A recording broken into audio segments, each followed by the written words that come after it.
ప్రణీత గారు. ఈవిడ మనకి తెలుగు సినిమాల్లో హీరోయిన్ గా చేశారనమాట. 'అత్తారింటికి దారేది', 'రభస', అలాగే 'పాండవులు పాండవులు తుమ్మెద', ఇంకా చాలా తమిళ సినిమాల్లో కూడా నటించారు. కన్నడ సినిమాల్లో కూడా నటించారు. ఈవిడ చాలా మంచి ఆర్టిస్ట్ అన్నమాట. చాలా బాగా నటిస్తారు. అలాగే డాన్స్ కూడా చాలా బాగా చేస్తారు. ముఖ్యంగా ఈవిడ చాలా అందంగా ఉంటారు. ఈవిడ కళ్ళైతే మాత్రం చాలా బాగుంటాయన్నమాట.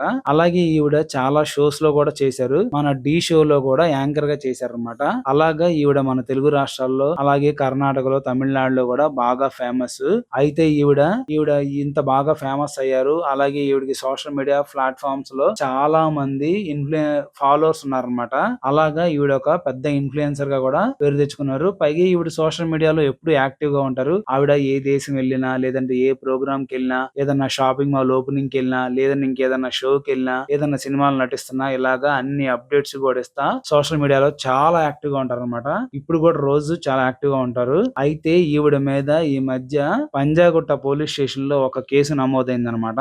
అదేంటంటే బెట్టింగ్ యాప్స్ ని ప్రమోట్ చేసినందుకు ఆవిడకి నోటీసులు ఇచ్చారు పోలీసులు. బెట్టింగ్ యాప్స్ ని ప్రమోట్ చేయడం వల్ల ఏమైందని అనుకోవచ్చు మీరు. వీళ్ళు ఇలాగా బాగా ఫాలోవర్స్ ఉన్న వాళ్ళందరూ కూడా బెట్టింగ్ యాప్స్ ని ప్రమోట్ చేస్తే ఆ ఫాలోవర్స్ అందరూ కూడా వీళ్ళని నమ్మి అసలు వీళ్ళు చాలా బాగా చెప్తున్నారు బెట్టింగ్ యాప్స్ గురించి, దీంట్లో డబ్బులు పెట్టండి, ఆడండి, గెలవండి, మీ జీవితాలని మార్చుకోండి, మీ కెరీర్ లో ఎదగండి, మిమ్మల్ని బాగా బలవంతులుగా తయారు చేసుకోండి, పైగా దీంట్లో పెట్టుబడి పెడితే దాంట్లో వచ్చే డబ్బు వెంటనే ఇచ్చేస్తారు, ఈ యాప్స్ ఎటువంటి మోసాలు చేయవు, చాలా జెన్యూన్, మీరు ఇందులో గేమ్స్ ఆడుకోండి, కష్టపడండి, సంపాదించుకోండి, ఇవి మీ కలల్ని సాకారం చేసుకోవడానికి ఎంతగానో ఉపయోగపడతాయి అని చెప్పి చాలా మంది ఫాలోవర్స్ ని ఇన్ఫ్లుయెన్స్ చేసి, అలా ఇన్ఫ్లుయెన్స్ అవడం వల్ల వాళ్ళందరూ వాళ్ళ దగ్గర ఉన్న మనీ అంతా ఈ బెట్టింగ్ యాప్స్ లో పెట్టి బాగా సంపాదించాలి, మనం బాగా ఎదగాలని చెప్పి కసితో ఆడి చాలా మంది పోగొట్టుకున్నారన్నమాట. కొంతమంది పోయిన దాంతో వదిలేసుకున్నారు. కొంతమంది లేదు నేను మళ్ళీ గెలవాలని చెప్పి పోయినా పర్లేదని చెప్పి అప్పులు తెచ్చి మరి ఈ బెట్టింగ్ యాప్స్ లో పెట్టుబడి పెట్టి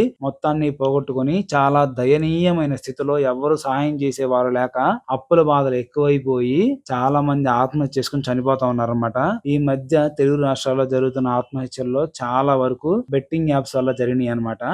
ఇప్పుడు పోలీసులు దీని గురించి బాగా ఆలోచించి అసలు వీటిని ఎవరు జనాల్లోకి తీసుకెళ్తున్నారు, జనాలకు అసలు వీటి గురించి ఎలా తెలుసు అని చెప్పి ఆలోచిస్తే అప్పుడు వాళ్ళకి తెలిసింది ఏంటంటే ఇలా చాలా మంది ఇన్ఫ్లుయెన్సర్స్ వాళ్ళ ఫాలోవర్స్ ని బేస్ చేసుకొని బాగా డబ్బులు తీసుకొని వాళ్ళ సోషల్ మీడియా ప్లాట్ఫామ్స్ లో ఇలాగా బెట్టింగ్ యాప్స్ ప్రమోట్ చేసి ఎంతో మంది దాంట్లో ఇన్వెస్ట్ చేసేలా చేసి ఆ గేమ్స్ ఆడేలా చేస్తా ఉన్నారని చెప్పి తెలుస్తా ఉందన్నమాట. అసలు వీళ్ళని ఆ గేమ్స్ ప్రమోట్ చేయమని ఎవరు చెప్పారు, వాళ్ళకి ఆ మాత్రం తెలీదా అసలు ఈ బెట్టింగ్ యాప్స్ ఆడితే, ఈ గ్యాంబ్లింగ్ ఆడితే ఎవరు డబ్బు సంపాదించరు, అందరూ పోగొట్టుకుంటారని చెప్పి వాళ్ళకి అన్ని విషయాలు తెలిసి కూడా మనకెందుకు ఎవరు ఎలా పోతే ఏంటో, మనం సంపాదించుకోవాలి, మనం ఎదగాలి, మన జీవితంలో మనం బాగా స్థిరపడాలని చెప్పి కొన్ని కోట్లు సంపాదించుకుంటా ఉన్నారన్నమాట. అసలు ఎన్ని బెట్టింగ్ యాప్స్ ప్రమోట్ చేశారో వాళ్ళకే తెలియదు. వాళ్ళు నార్మల్ గా వచ్చే ప్రమోషన్స్ అలాగే షోస్ వీటి మీద కూడా కాకుండా వీటి మీద బెట్టింగ్ యాప్స్ మీద అయితే విపరీతమైన డబ్బులు వస్తాయి అనమాట. అందుకనే వీళ్ళు సినిమా ఇండస్ట్రీకి వచ్చి ఈవిడ దగ్గర 10 ఏళ్ళు కూడా అవ్వట్లేదు, కానీ ఈవిడ ఆస్తి మాత్రం 200-300 కోట్లకు ఉందని చెప్పి తెలుస్తా ఉందన్నమాట.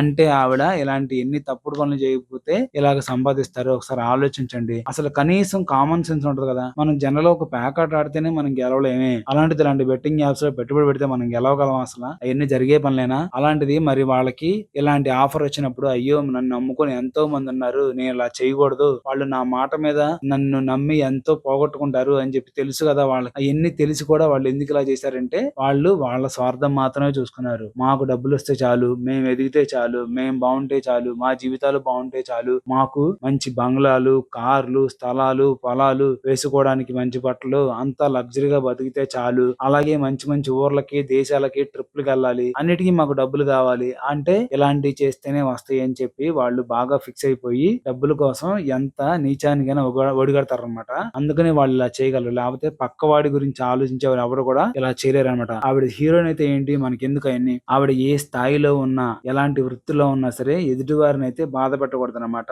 ఇలా ఆవిడ బెట్టింగ్ యాప్స్ ప్రమోట్ చేసి ఎంతో మందికి చావు కారణం అనేది మాత్రం తీవ్రంగా కఠినంగా శిక్షించాల్సిన విషయం అనమాట. ఖచ్చితంగా పోలీసులు ఇప్పుడు ఆవిడకి నోటీస్ ఇచ్చారు, ఆవిడని పిలిపిస్తారు, మాట్లాడతారు, ఆవిడ చేసిన తప్పుకి కఠినంగా శిక్ష కూడా అనుభవిస్తారని చెప్పి నేను ఆశిస్తున్నాను.